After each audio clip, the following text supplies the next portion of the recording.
Let's start with some news headlines right now. Over half of America is on lockdown. Businesses are boarded up, and people are sheltering at home to try and stem the tide of coronavirus cases. Now, the president announced he's deployed the National Guard to these 3 states hardest hit by the virus. It's California, New York, and Washington State.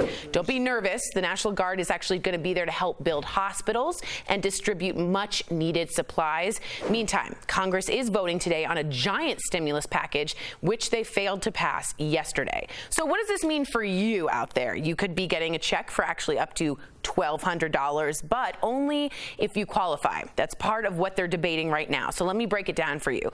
Only people making less than $75,000 will get the full amount, and it's going to go down from there. So we want to know from you, is that fair?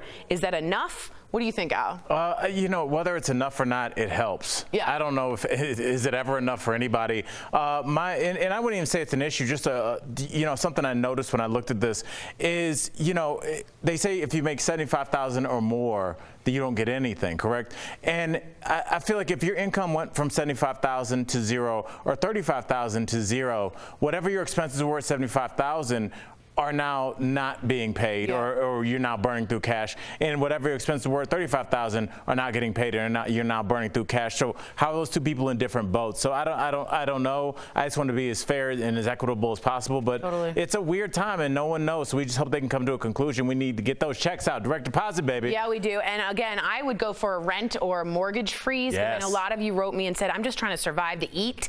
I don't know how I'm going to pay my rent, especially out there as the healthcare workers or grocery store workers or anyone cleaning. A janitor wrote me, Sally Walker, I want to make sure I get her, and said, hey, I'm disinfecting and no one's shouting us out, so I want to give a big thank you to all of them as well.